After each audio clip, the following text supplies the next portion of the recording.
National ALS Registry is a very powerful tool that all ALS patients should be involved with. My relationship with the registry started in 2005, before it became a law and before it was formed.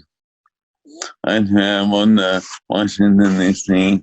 to lobby, and now I continue to go back every year and I lobby for continued funding.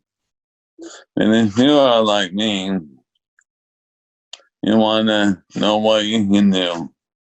How can I, as an ALS patient, help fight this disease? How can I do something to help find the cure? And also, if you're like me, you're not very smart and you're not a scientist or a doctor, so there's not a lot on the research end that you can do. But every patient, no matter how far along they are in the course of ALS, every patient can be on the registry.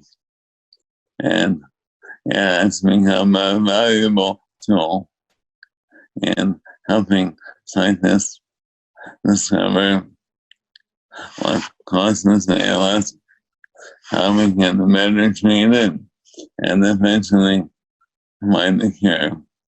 So I would encourage everyone, every ALS patient out there, to sign up and register for the registry, complete all of the surveys, and then go back to the registry site periodically, because there's a lot of valuable information that we as patients can find out about.